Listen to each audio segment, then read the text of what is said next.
বাথরুমের ফ্লোরে কিভাবে নেট সিমেন্ট মেঝে করা হয় এই ভিডিও থেকে আপনারা জানতে পারবেন। বন্ধুরা, আমরা মার্বেল মিস্ত্রি, আমরা মার্বেল দিয়ে বাথরুমের ফ্লোরে বসাতে পারি, কিন্তু বালি সিমেন্ট দিয়ে কিভাবে নেট সিমেন্টের মেঝে করা যায় সেটা আমরা অনেকেই পারিনি, যার কারণে এই ভিডিওটি আজকে আমি বানিয়েছি আপনাদের জন্য।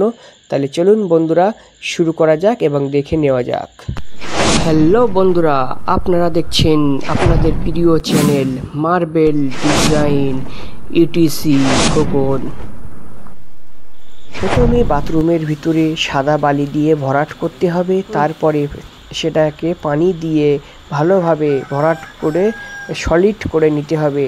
তারপরে বাথরুমের ভিতরে প্লাস্টিক পেতে দিয়ে মিনিমাম 3 ইঞ্চি ঢালাই করতে হবে বালি, সিমেন্ট এবং পাথর দিয়ে। আপনি ইটের খোয়া দিতে পারেন, অথবা যে কালো গ্রানাইট খোয়া হয় সেটাও আপনি দিতে পারেন, কোনো অসুবিধা নেই।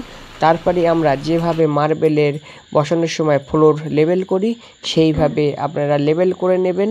লেবেল করে নেওয়ার পরে প্লাস্টিক পেতে দিতে হবে ফ্লোরে। প্লাস্টিক পেতে দিয়ে বালি সিমেন্ট দিয়ে ঢালাইটা আপনাকে করে নিতে হবে লেবেলিং করে।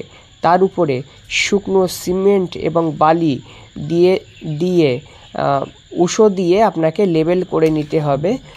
লেবেল করা হয়, দেখুন কীভাবে উষো দিয়ে লেবেল করা হচ্ছে। এইভাবে উষো দিয়ে পুরো লেবেলিংটা করে নিতে হবে খুব সুন্দরভাবে, কোথাও যেন আপ ডাউন না থাকে।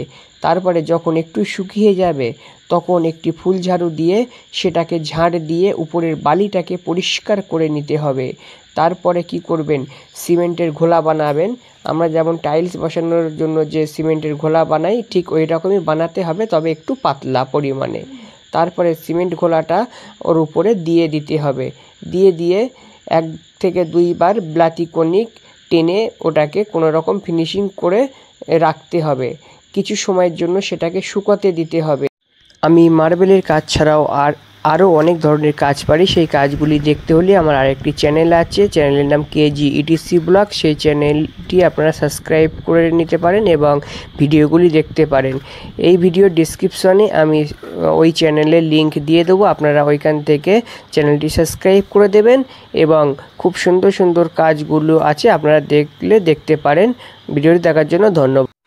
আমার আরেকটি ইউটিউব চ্যানেল আছে, যে চ্যানেলটির নাম KG ETC ব্লগ।